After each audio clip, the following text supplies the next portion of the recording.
alive was harder than she thought. But that. I was given poetry when I starved and run myself from a 319-pound heavy black boy to a 161-pound skinny black man. But that heart and those bones were the same. Poetry was lodged in the memory, and the memory was lodged in the bone. Yrsa Daley-Ward makes all of us and all of our different sensibilities know that bruises give you poetry, and we give you poetry, and you give we poetry, and loveliness gives you poetry, and first days give you poetry, and warnings give you poetry, and emergencies give you poetry, and bones. Bones have no choice but to give us poetry. The trick is to accept what's offered. Kiese Laymon, June 2017. Intro. I am the tall, dark stranger those warnings prepared you for. Emergency warning. You were one of those people, it is clear, who needs help. I think you should stop speaking in a low, attractive voice whenever you call. Stop making me think of velvet and fragrant tobacco and that first sip of bourbon. Stop inciting stirrings, movements between us, little rebellions, causing chaos in all of my darker places. The top half of my body is at gross political warfare with the lower. One part of me is roaring and the other wholly disapproves. You are a beautiful danger. Do not force me to open up. Some books are bound tightly for years for reasons. Some books are burned for their own good, love.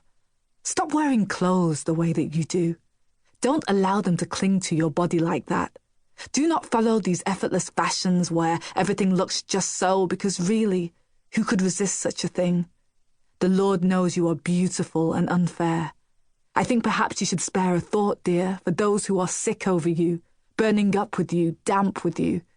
You know what you do. You're a slow fever.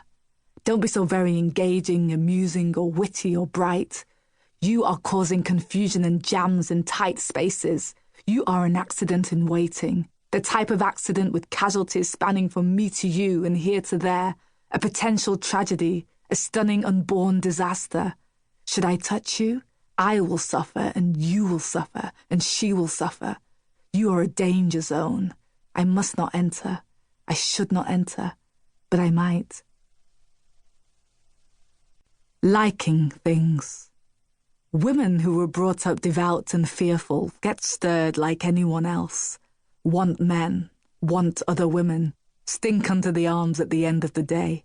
Get that all too familiar mix of fear and discontent in the night. Want to do the things that they must not do, those dirty, bloody attractive things. A fine art. You may have learned from your mother or any other hunted woman. Smiling at devils is a useful learned thing. Swallowing discomfort down in spades, holding it tight in your belly. Aging on the inside only. Keeping it forever sexy. Bone. From one who says, don't cry, you'll like it after a while.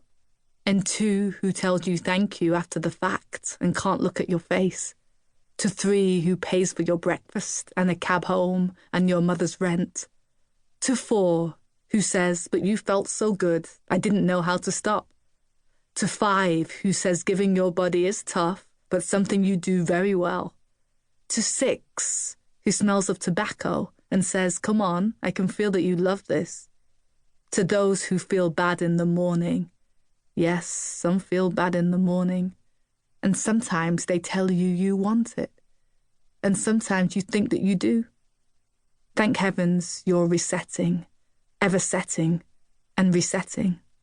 How else do you sew up the tears? How else can the body survive? This was the story. This was the story according to her, but then she could never be trusted. It was safe to say that we had established this by now. We had established this on a very regular basis. On this particular morning, her story and its various possibilities did corroborate with stories she had told before, but everything else was out of sorts. We were drinking whiskey on 2 stools.